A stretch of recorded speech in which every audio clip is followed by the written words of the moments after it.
So I got a question for everybody here. What task is this for you? I want you to think about it for a second. Give me an answer in the chat.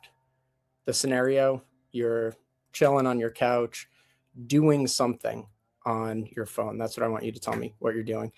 You're doing it, you're like halfway through, you don't feel like getting up, but you know for this certain task, you got to break out the big guns, the laptop.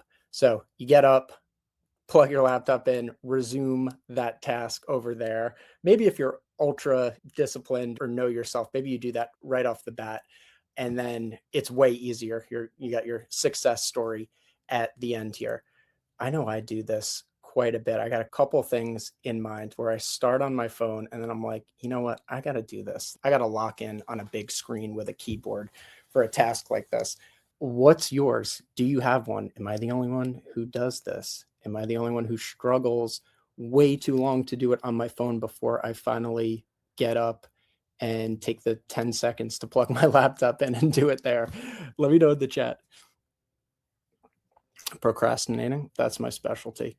Banking, yeah, banking, definitely. Big travel, that was my nick, travel, like booking flights. I got a couple examples of that in our workshop here today. Totally, like picking seats, checking in. Those have, I have to say, have gotten a lot better on a lot of like the airlines mobile apps. But if it's like a trip planning tab heavy task, I'm going to the computer, checking an email, banking or purchase, anything with the table design. Yeah, that's a good one. Like those certain things like a table or like a spreadsheet type thing. And it's just like, all right, I don't even need to know what's in this to know that I need to pull this up on a big screen where I got a little space to maneuver. Researching, see more at once compared to limited screen size on mobile. Yeah, banking, paying bills is a good one. Booking cruises, big purchases. That's a funny one. I do that too, where it's like, whether it's travel or if I'm like buying, I don't know, something that's maybe is a little expensive or requires a little decision. I think that's just like a psychological thing of like, all right, let me do this. Let me give this the proper attention before I put my credit card number in. Job hunting, if you're job hunting on mobile, that's a challenge. Nice. Thanks, guys. All right, so we're going to talk about this a lot for the next 54 minutes. Mobile, desktop, the differences, how to design a great mobile experience, and more importantly, some things to consider when testing and evaluating your mobile experience, whatever that is. So let's get into it. My name is Joe. I'm the design advocate here at Lyssna, same black tee as the headshot here. And my goal is to help you guys be more successful with your research initiatives, hopefully using Lyssna. And more importantly, my goal is to give you guys some real tangible, actionable skills, processes, whatever the topic is for our workshop, that you can put into place. So in addition to having more knowledge and, I don't know, facts or understanding concepts about whatever topic we're talking about, I want to make sure that you guys are leaving here with some new things to put into practice that are relevant, helpful, and are going to improve your day-to-day work as researcher, product designer, or whatever you're doing. Today, my goal is for you to leave with some new ways to think about testing a mobile experience to get the most out of it. Some quick tips for getting the most out of our workshop today. I'll remind everyone, everything is recorded here. So I'm going to be sending out an email after the workshop, probably a couple hours after, with the workshop recording, with any resources, links, with a promo code that I'll share with you guys to get some free testing credits, and Lyssna, and just about anything else that we covered. If you have to pop out early, if you're not here and watching the replay, you already know this. Or if you miss anything and want to come back to it, that will all be in your email today. Keep the chat open and active. You guys always do a great job of that. I'm going to ask some questions and throw some stuff out there to the group and have you respond in the chat. If you guys have questions for me as we're going through this, drop them in the chat. I got it open right here. I'll see those and I'll make some time and some checkpoints to make sure that I cover them. Most importantly, stay comfortable, happy, and hydrated, like this this doggy here. I had to dig up this GIF again as I was making my slides. But yeah, hopefully you got a quiet, good spot to focus in for a little bit.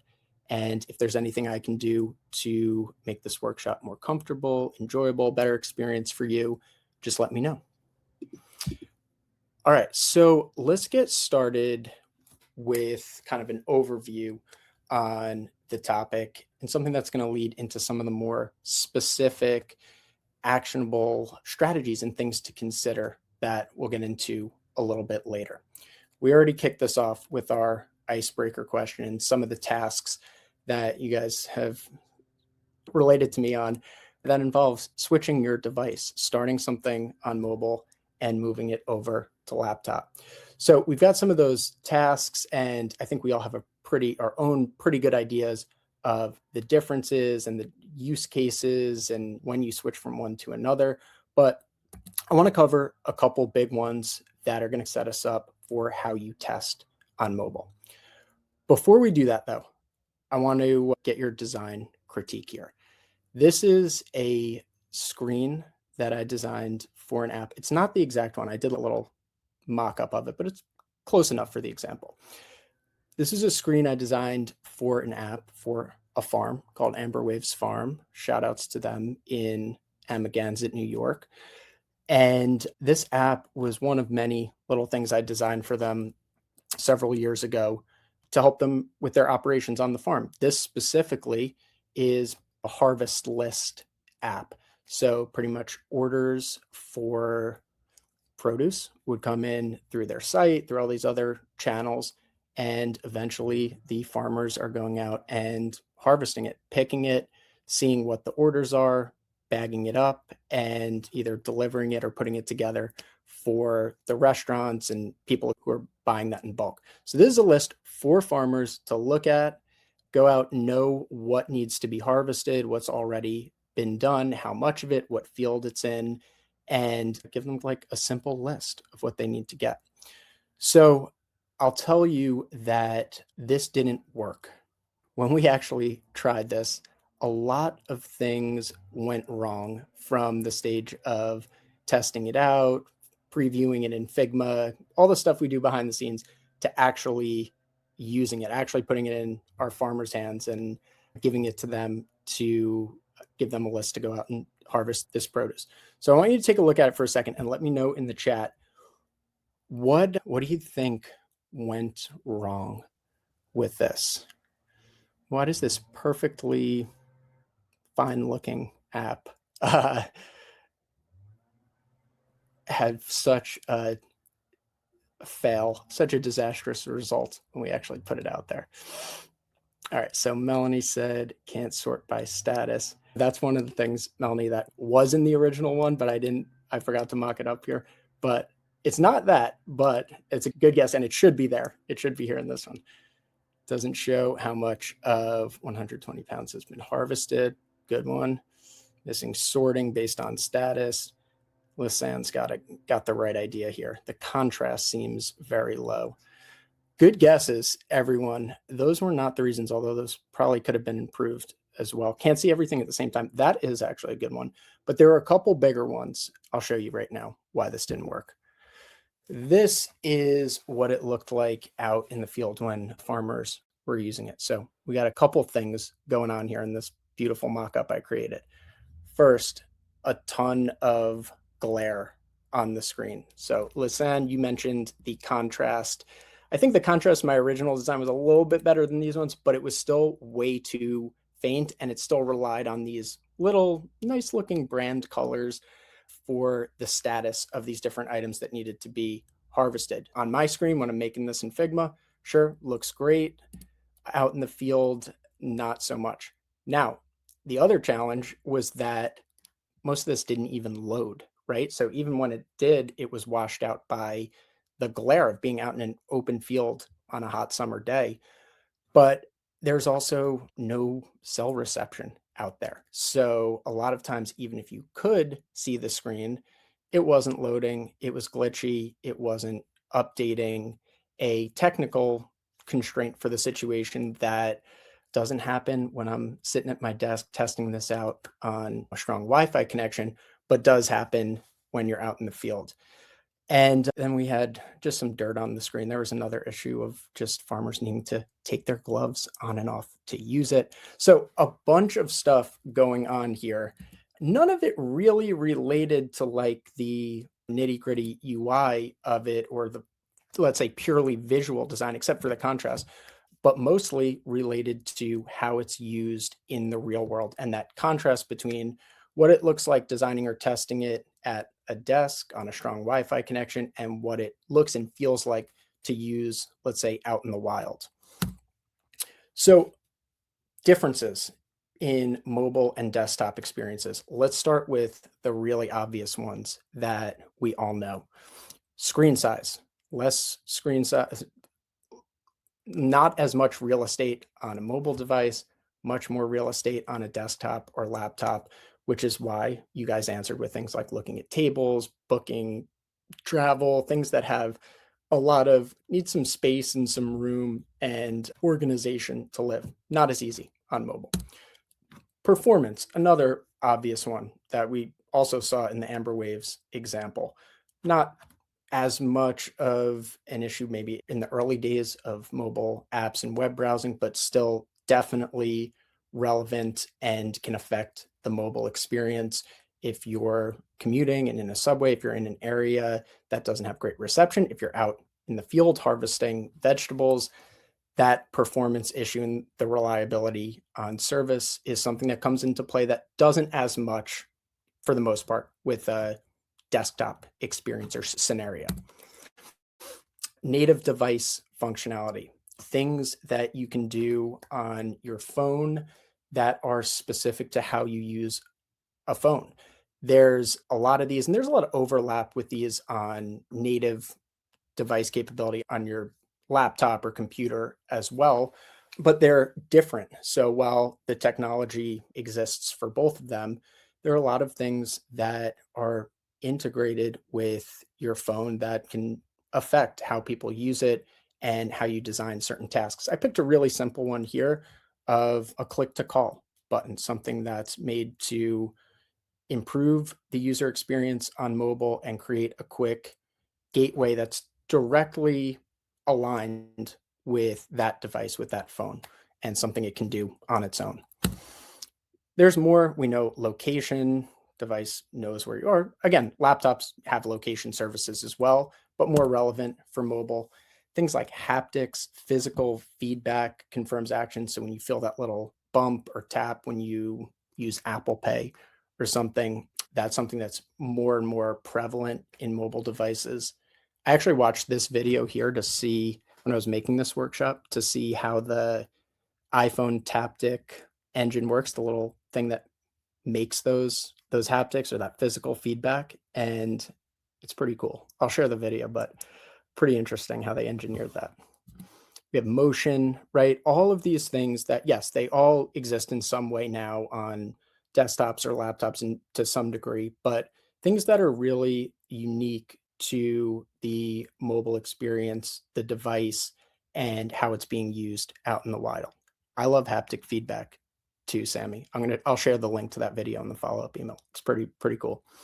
Biometrics. Yeah, so I listed a couple of the big ones here, but we could go way beyond this. Key thing is there are big differences in just the device, the capability, what it can do, and how it's being used, even right down to the basics like a smaller screen size.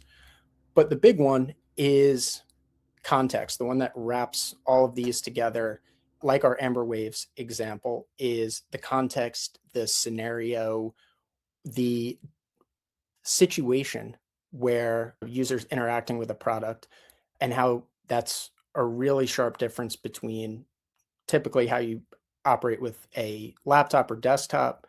It's deliberate. You decided to sit down and do something. Now, you could do that in a lot of different places, right? It doesn't necessarily mean you're at your desk or a coffee shop, but it's a lot different than how we're using mobile and a device that is literally with us and being picked up all the time.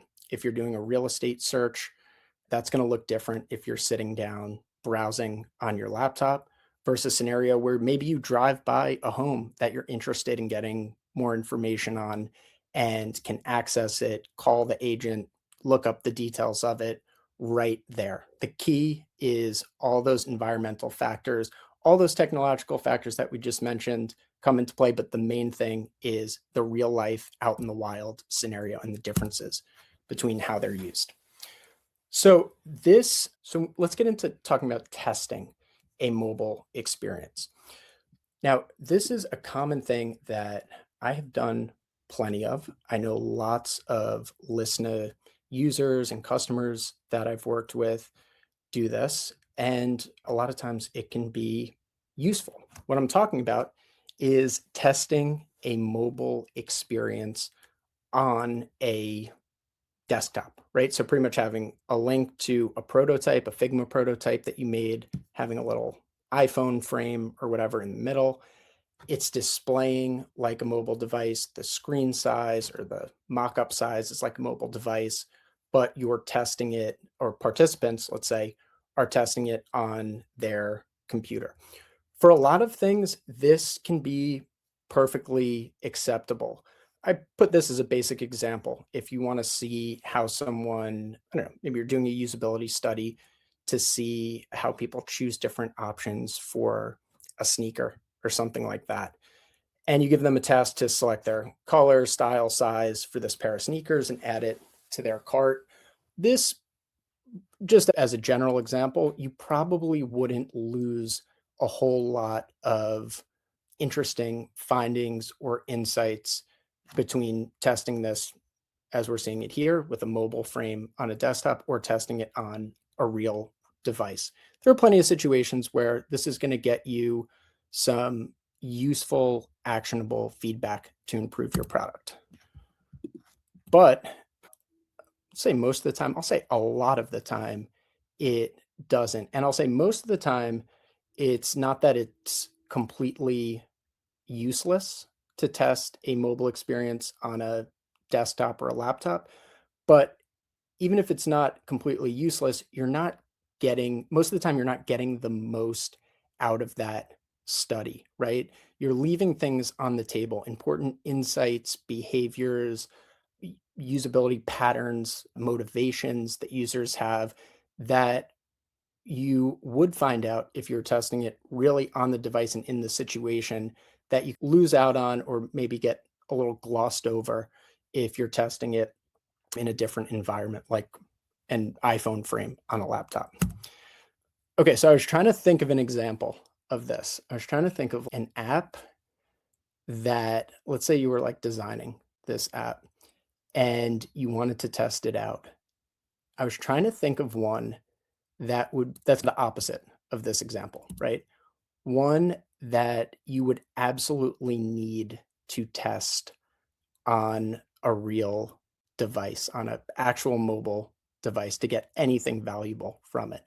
Basically, an app that would be it would be a complete waste of time to test it on a mobile device frame on a desktop or laptop computer. I had a couple examples, but I thought of one, and it's one that probably every single one of you has on your phone. Can you guess? Or if you got another idea of one, drop it in the chat. Let me give a minute and see if you can get this one.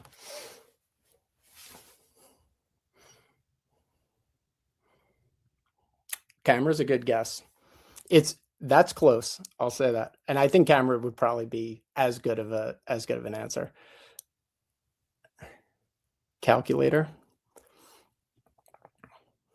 I guess it depends what you're testing with a calculator. You can make the argument that a calculator could be the exact same experience on whether you're testing it on your mobile device or as a mock-up on a desktop screen.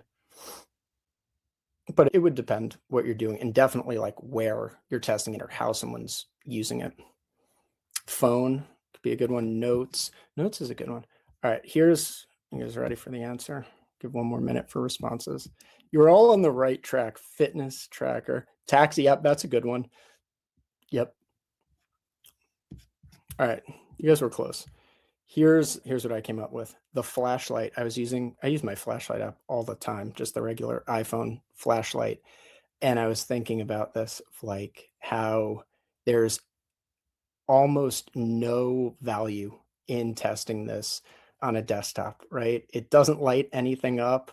You can't use the little sliding feature they have to change the brightness. This is the iPhone one. I'm sure the Android one is pretty similar. You can't give a task that someone could complete, like finding that $100 bill you dropped behind the couch. So I was trying to come up with a good example for this one, and it came to me while using my flashlight app. Something you absolutely have to test on mobile to even get any type of understanding, insight, or actionable areas to improve based on how users are interacting with it and how helpful it is for them to accomplish their goal, like finding the $100 bill behind the couch. I think camera would be right up there with this one. So mobile experience, the expectations, capabilities, behavior, often totally different from desktop. We got that down. Now we want to talk about how we test that. So what I'm going to talk about for the rest of the workshop is not starting totally from scratch with how to test a mobile experience or how to write a good usability study for mobile or any best practices or anything like that. We're going to get right into 3 tips, basically, that are going to help you get more reliable, actionable feedback from your next mobile study. Things that can punch up the quality of any type of usability study or really any type of research study in general that you're running on mobile device. So 3 keys that we're going to go through to getting the most out of your mobile testing, things you can apply to any of your future studies where you're seeing how people interact with the mobile experience. We're going to go through these 3 with a couple examples and a couple tips for you guys to consider, again, to punch up and optimize your studies to really get the best learnings and the most actionable ways to put them into practice. First one, ramp up the fidelity, so getting as close to the real deal as possible. Design tasks for mobile behavior. We'll talk about a couple ways that you can tweak the tasks or the prompts that you're presenting participants to learn, get a little bit deeper into their behavior in a real situation and to keep a smooth, clear task for them to complete. And the third one, get out of the lab. So here we'll talk about some creative ways to try and replicate some of those real world scenarios and constraints to get us a little bit closer to testing it in the field with users, like with our Amber Waves example, rather than just assuming or accepting that everything's happening from behind a desk with a strong Wi-Fi connection. Let's start with our first one. First key to getting the most out of your mobile testing, ramp up the fidelity. So when you're testing any experience, definitely though with a mobile experience, users have expectations about what that should look and feel like. Let me see if my videos aren't working. That's okay. They know what good feels like. They know what real feels like, especially with a mobile device, right? What it feels like to almost second nature use different gestures, swiping, keyboard typing, where things are on a screen. We do that so much in general that it's second nature and so familiar. And if you design or test a prototype or a live site that doesn't line up with that, that doesn't feel real, let's say, it's going to change the way your participants give feedback. They're going to stop giving feedback on the topic at hand, the task they're assigned, their own motivations, behaviors behind what they're doing, and more like start imagining or playing make believe, right? It takes you out of the immersion of I'm using a real product into, oh, I'm clicking through a simulation or a mock-up of a real product. And that's really going to affect the quality and the actionability of the feedback that you get. So this prototype here, again, my video is not playing on this, but that's okay. You get the idea. This isn't going to cut it, right? A low fidelity, lots of placeholder content for this, let's say, flight booking app. This is going to be leaving a lot on the table in terms of valuable insights that you get when testing it. So in terms of ramping up the fidelity of what you're testing, we can talk about that in a few different ways. First one we'll start with is ramping up the fidelity of your content. Basically, getting rid of placeholder images, content, filler, material, anything content related, placeholder related that is going to, that a user is going to see and immediately switch their brain from I'm using a real thing to I'm walking through a unfinished prototype, right? The example I have here is a good example of this. So we got two screens, like flight booking screens, and they're low fidelity visually, right? These are basically just wireframes, which we'll talk about in a second.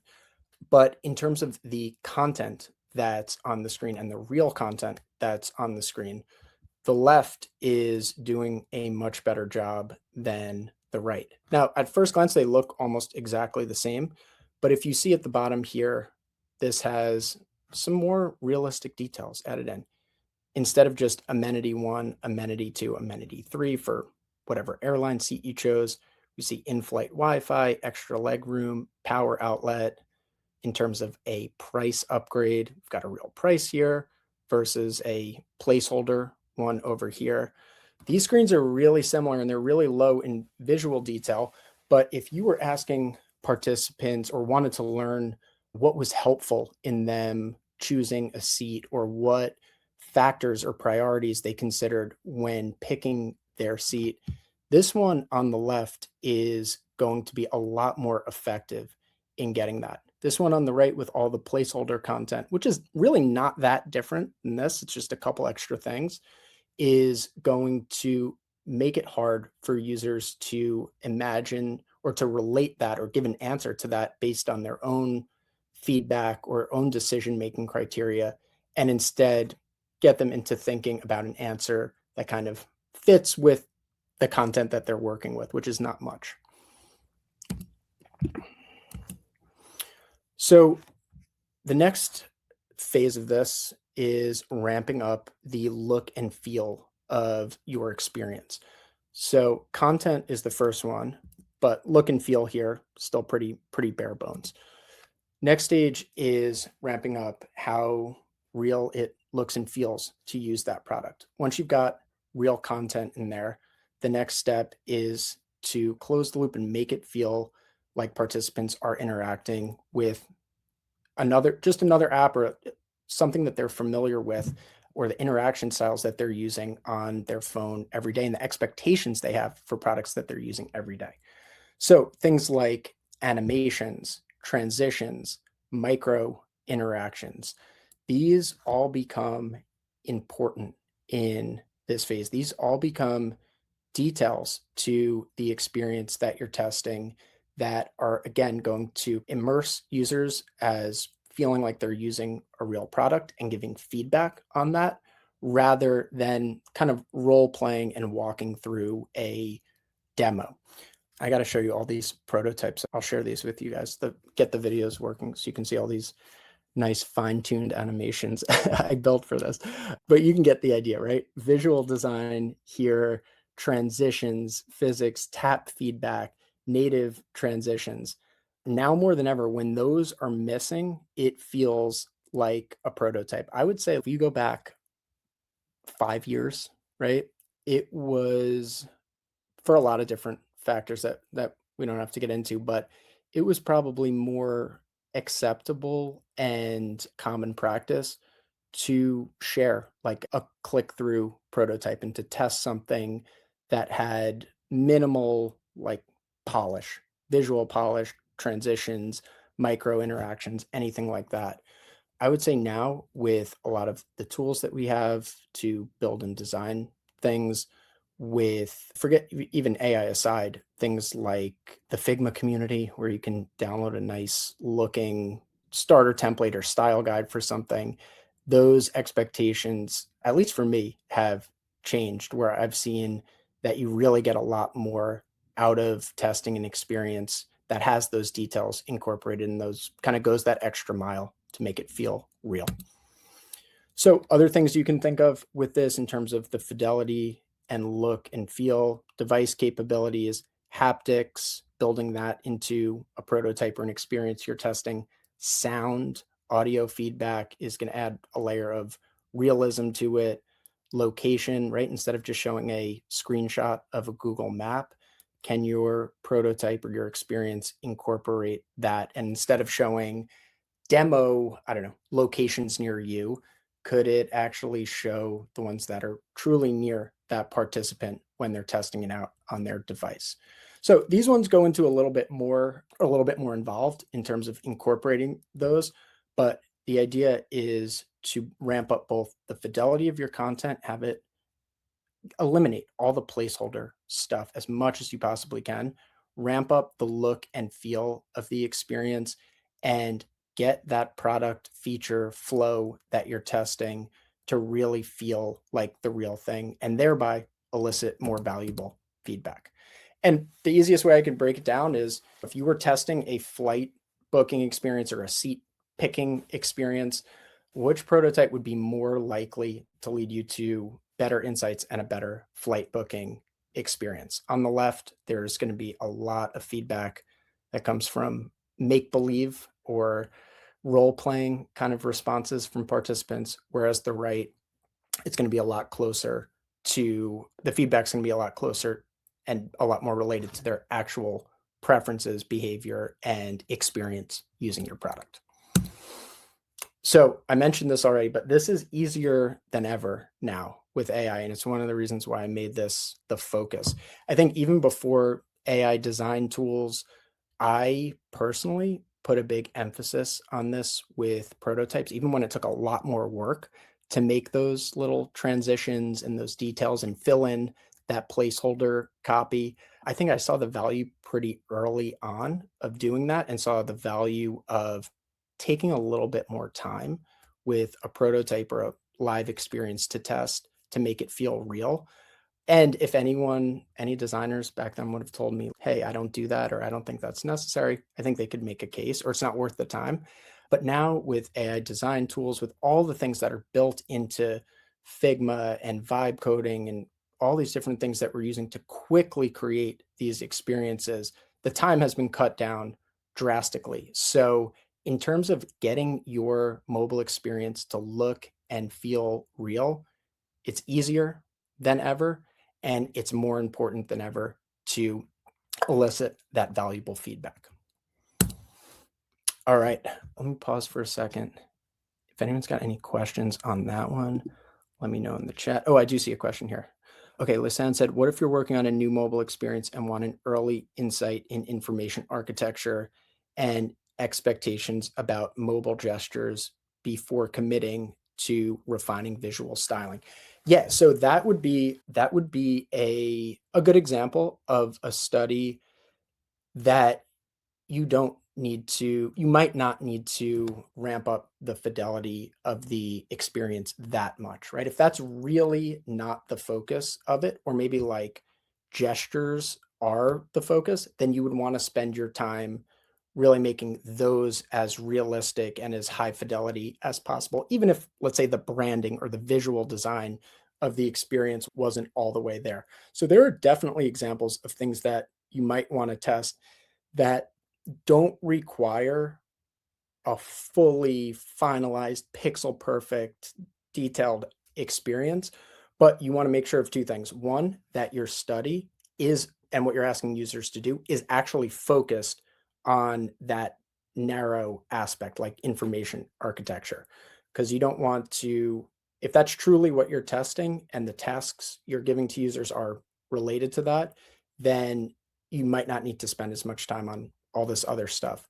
But you want to make sure your task is narrowed in and the focus of your study is really on information architecture and expectations around gestures, and making sure that for anything involved in that study, you are producing it at the highest fidelity possible, or making it feel as real as possible within the confines of that study or the confines of the task that you're asking them to do.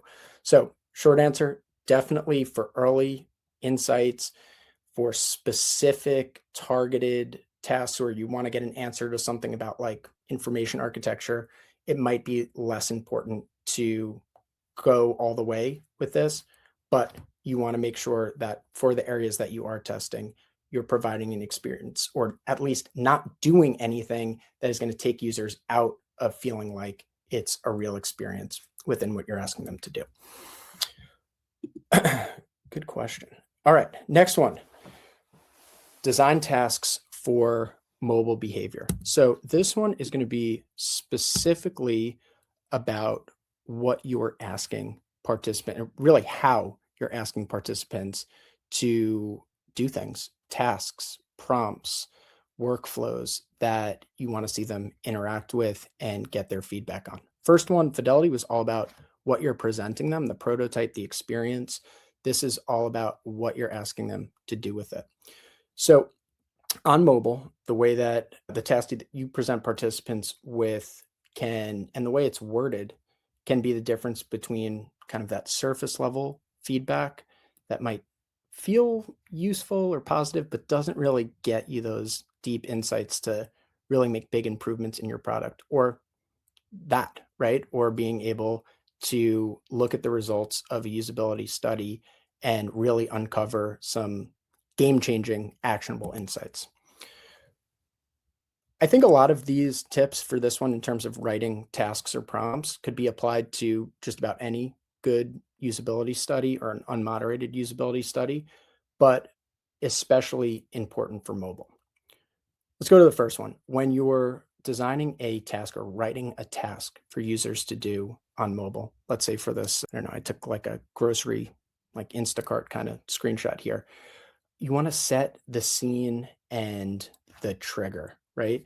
What context can you give them before you ask them to do anything that will get them in a real headspace, right? Even if they're not physically in that space or in a grocery store or on the subway or out in a field harvesting vegetables, you can incorporate some of that into your prompt that will encourage them to get in a headspace that's more aligned with what that real scenario looks like. So we got two examples here. This one on the bottom right, how would you add additional items to an order you've already placed? It's a clear, straightforward task, right? You could definitely learn if your navigation's clear, if it's intuitive to get back to your orders and add something to it. But as I've said many times already, you're leaving stuff on the table. This task up here it's a subtle change, but it does a much better job of it. You just realized you forgot to add bananas to your order that's set to be delivered soon. Adjust your order to include them.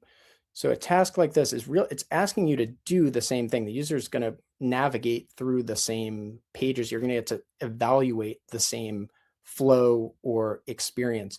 But by giving them that scenario, it takes one step closer towards putting them in the real headspace or a real situation where they would be doing this. And that, combined with the fidelity of the product, is going to get you make little gradual steps to simulating what it's like to interact with this in a real world scenario versus a test. Next one, frame tasks as a broader goal, not step-by-step instructions. So this one I would say is the most applicable to any usability study or any tests or tasks that you're writing. But again, especially important for mobile. So you want to avoid naming specific areas to navigate to or using in-app copy, something like kind of a treasure hunt of where things are. And instead you want to give them a task with a clear thing to accomplish, a clear end goal without leading them to it. I did an extreme example here, bottom right. You want to change your preferred delivery time for an upcoming order, go to the settings, make the change, and apply it to this order. Not only is this flawed in that it's like directing users to certain areas and hinting at, or maybe even directly revealing where something might be, but it's taking them out of that immersion, out of that scenario. It's giving them a test, a job to do, a task to see if they can complete. That's a little bit valuable, but what's much more valuable is to give them a goal and see how they would accomplish it on their own without prescribing so many of the steps involved. So this one up here, you're running late and need to reschedule your grocery delivery for later this afternoon. How would you do that? Again, just like our last example, you're going to see the same, they're going to be probably interacting with the same screens, the same features. You're going to see them walk through a similar flow, but this task, the green one top left, is going to give you a much more reliable and like true to the user behavior insights about how they would accomplish something, not leading them or giving them a straightforward, like step-by-step task that they're just following along with. This I would say is it might be obvious, but it's the biggest one for writing a usability study task on mobile, which is to keep it brief and focused. I did a really extreme bad example for this one, right? I'm not even going to read this whole thing out. You can see that this task it's got way too much packed into it. It's asking the user to invent this whole scenario about grocery shopping. It's asking them to remember a lot of variables and constraints. It's totally taking them out of how they would shop for something and instead giving them a puzzle that they have to figure out. Those aren't the kind of tasks, or those aren't going to generate the type of findings or insights that are actually valuable. We have this one on the bottom, much better. Imagine you're buying ingredients to host a pasta dinner for 4 friends with a $100 budget. Walk through how you would do this. Key differences between this one. First is the better task, the one down here, is way more, is keeping the user in their own scenario, maybe asking them to imagine a little bit that they're hosting their pasta dinner, but it's still true to their behavior, the task that you're giving them, or it's still opening them up to do something the way they would actually do it, where this one isn't. The other more basic and just key difference between these is this is one that you can read and go as a participant. Okay, got it. I got $100. I'm hosting a pasta dinner. Let's shop. A task like this, long one here, is going to require participants to keep coming back to it. Wait, how much was my budget? $75. Okay, I have to make chocolate chip cookies. I have to find these ingredients. That's going to totally take them out of actually focusing on the task. They're going to have to keep referring back to it. And on mobile, that's even extra annoying to have to do that. So when you're writing your tasks, keep them brief and focused, keep them short, goal-oriented, and clear. You want participants to be able to look at it, understand the brief, not be led in any way, and then go out and do it based on their own preferences and behavior. All right, let's go to our last one, which is we're going to see some overlap with designing tasks for mobile behavior. But this third one is get out of the lab. And this is where we introduce a little creativity into how we're testing mobile experiences. The goal of this one, or the point of this tip, is to get creative in how you try to simulate real world constraints, environmental factors, and scenarios that might affect a user's behavior. So while we might not be able to, let's say, always test our farm app with real farmers in a real situation at a real farm, there are things we can do to close that gap between that real life scenario and the lab scenario of someone just sitting in a sterile, quiet room with a good Wi-Fi connection that totally ignores any environmental factors. So this one's all about getting a little bit closer to what it looks and feels like in the real world. I have a very bad photo of me here. That's a COVID non-haircut. This is an old one I had to dig up, but it was a project I was working on that had a facial recognition component to it, a scan. And I can't remember exactly what I was doing here, but the gist of it was you finding a comfortable distance to hold the phone to frame your face while you're doing this. And this was my very low budget way of testing that out, right? So the idea was to see what feels comfortable for this face scan, how far the camera should be away, how you should frame it, the real life scenario, things of actually like how far are you holding your phone from yourself to do this? How long can you hold it there comfortably? Can you read the instructions while moving your face to all these different angles? Lots of things that you could test more in a more sophisticated way than this, but a little creative solution here to mimic that. Masking tape to frame the phone and start to simulate that actual motion of doing it and seeing what's comfortable. So some ways that you can do this in your own testing: give participants a low barrier way to simulate a real scenario. You could ask participants to complete this next time they're waiting somewhere in a line, standing up, holding something in your other hand. I'm thinking of this baby feeding app that I haven't used in a while. My youngest son he's outgrown needing to use this, but it's an app that I don't think I've ever used it with one hand, right? It's like about tracking bottles and all baby stuff. Every time I'm using that, I'm either doing something with my other hand or holding a kid. And that would be a real scenario that you would want to test. Like especially for an app like that, how easy is this to navigate with one hand? Now, you might not be able to tell all of your participants. You shouldn't tell all of your participants, grab the nearest baby and log a 7-ounce bottle of formula, but you could incorporate something like do this with one hand, do it while doing chores or doing something else.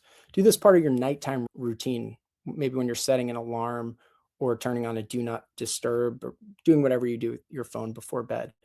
Now, with things like this, the idea is not to like perfectly simulate the real world scenario because there's no guarantee. You can't verify it unless you really set up a study around those environmental factors. But the instruction could shift some important things: posture, hands, a mindset, a scenario of waiting in line or something like it, that again is going to get you a little bit closer for not that much effort to what it's like to use this product in the real world. And that is the ultimate goal and that's going to get you the best feedback to improve it. Write tasks with a why behind them. We already looked at this example, but a scenario with a real context or a reason to act beats that generic instruction. Again, you realized you forgot to add bananas to your order, and that's set to be delivered soon. Now, a person might be doing this in any environment or any real world scenario, but just prompting it with a why behind it gets them closer to that mindset of the real scenario and out of this very lab-like task we have in the bottom right. I see you have some questions too. I'll get to those. Here's a final one for breaking out of the lab. And this one's more related to how the product or the prototype or the experience that you put in front of your participants. You don't need to start from the beginning. This is one that I've used a lot in testing over the years.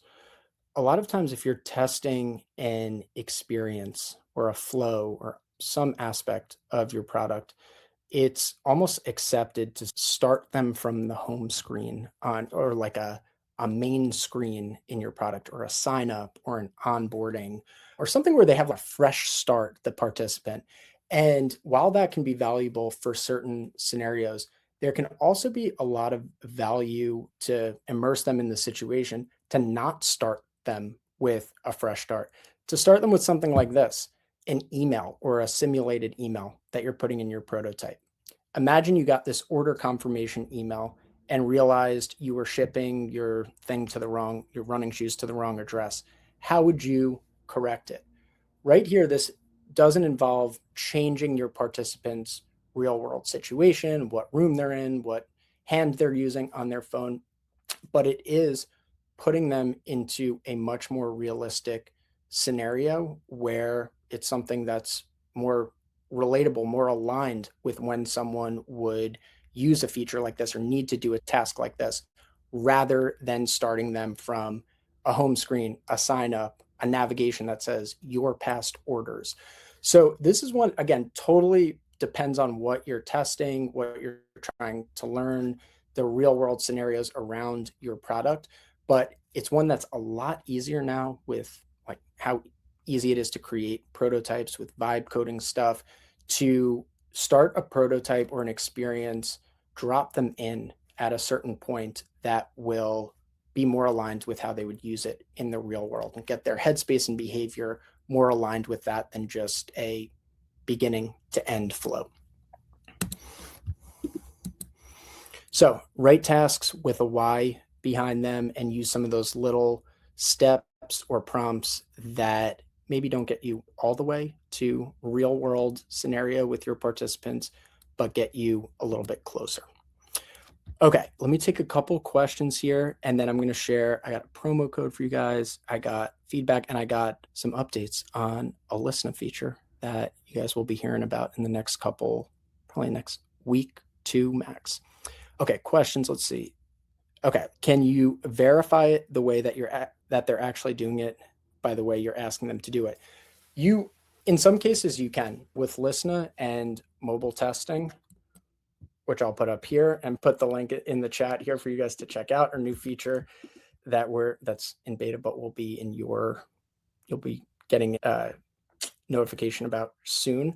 You can record participants. So if you were asking them to do it in one hand, if you were asking them to do it in a public area while waiting online for coffee, you are going to have that. You are going to be able to see how they're using it. Now, that glosses over the fact that it's not, the examples I'm giving here, and even that is not totally verifiable, right? But the weight of putting them in that specific scenario isn't totally dependent on that. So the idea is the only way to really verify it is to have a controlled, super controlled in situ study where you know that everyone is doing in this situation you're asking them to, where you know everyone is in the fields harvesting produce. That is way more involved than launching an unmoderated study on Lyssna. So while there's not like a silver bullet to being able to verify that with video, there are some things that can help. With some of the other tips that I gave there, it's more of added together that can get you pretty reliably to at least a better mobile testing environment than just testing a flashlight screen on your desktop. Let's see, asked and answered. Okay, so you got that. And Lyssna, how do you decide whether or not to tree test or first click test with an example like this, or to make a full prototype? It really just depends what stage you're at, Lyssna. If you're testing like navigation, so I'll give you a more straightforward answer. If you're designing a site or an app from scratch, whatever it is, and you're thinking about navigation and want to know what that should look like, how things should be organized on your site, you would probably start with a tree test, right? If you had a big, or a card sort, even if you had a big pile of content, pages, things you can do on your site, you would want to start with one of those two methods. The main reason being that visual design is not important at that part. You're just trying to learn about users' mental models, how they group things. Then you would move into maybe something like a first click test where they're seeing an interface and you're asking them to find that in the navigation, or a mobile prototype test where you're asking them to use the navigation to get to a certain page.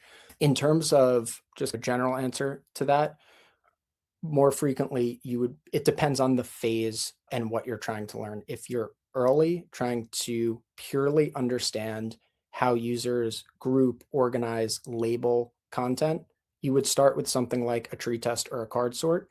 if you want to see then how that they interact with that, or if they can find that, or if the visual design of your menu is clear, then you would move into something where you're presenting them a visual experience they can interact with, whether that's a first click test, a screenshot, a prototype, something like that. So earlier, tree test, card sort, get the understanding of the groupings.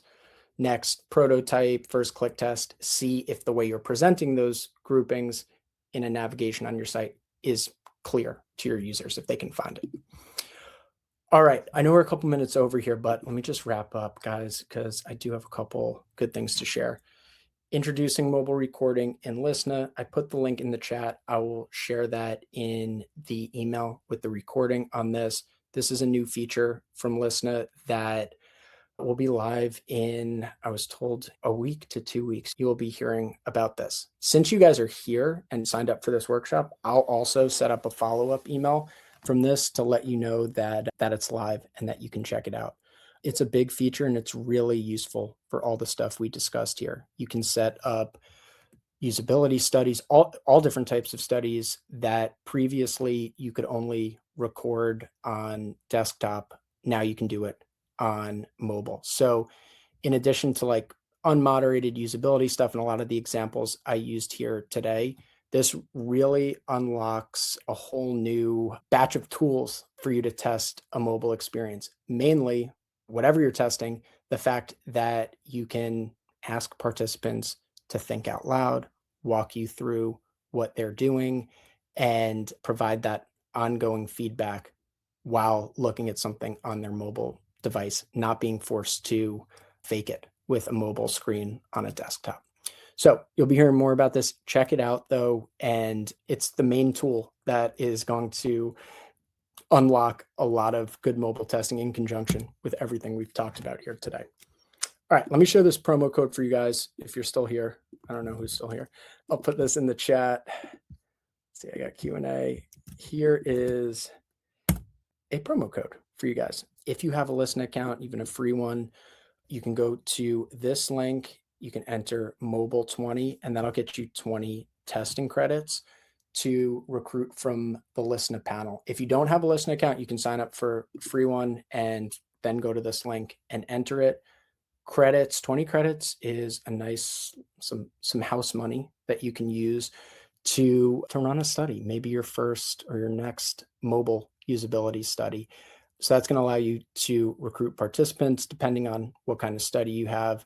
And my advice for using this, if you're already a Lyssna user and you know what to do with credits, but if you're here and you haven't tried Lyssna, you're maybe have in the past or want to get back into it, this is a great way to give you like some free credits to get a study out there and see how it works and what results come back and what you can do with the tool without needing to recruit or spend it on your own. Will we be able to use this and recruit with other platforms? Dana, if you could type up a little bit more detail on that, or when you get my email, respond to it. Tell me exactly what you're looking to do, and I can get you a more specific, accurate answer on that one.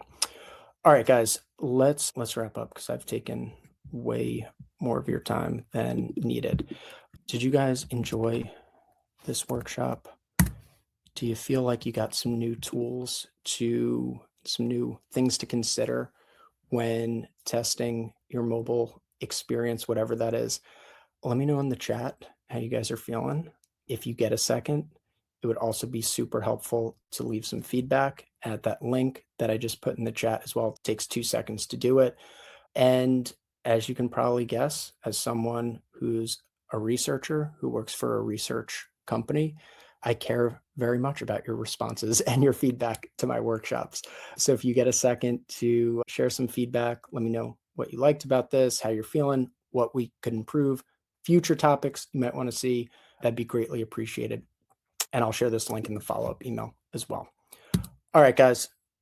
Key takeaways: if your prototype doesn't feel real, your feedback won't be either. Ramp up that fidelity, make it look, feel real, get rid of that placeholder stuff, make your participants feel like they're doing the real thing, and you'll get feedback accordingly. Second key takeaway, write tasks for the moment, the scenario, not just the interface. Write tasks that put your participants in a brief, clear, but specific scenario and headspace that's going to help you simulate that real world context. And as I said, you can't guarantee real conditions. You can, but it's a lot more effort too. But there's a lot of things you can do to get closer to them. A little creativity, whether it's masking tape or asking someone to hold something in their right hand while they go through your usability study with their left hand, it can really go a long way and get you a lot closer to that real world situation than a lab. That's all I got, guys. Thanks for hanging late with me. Thanks for being here. Have a great day. Thanks for all the good questions as well. Hope you guys enjoy the rest of your day. Keep an eye out. I will be sending an email with the recording, links, resources, promo code, feedback, all the stuff we covered here today. And I'll put you guys on a list to get an extra reminder in the coming weeks on mobile screen recording so you guys can take it for a spin. Have a great day, everybody, and hopefully I will see you in another workshop soon. See you.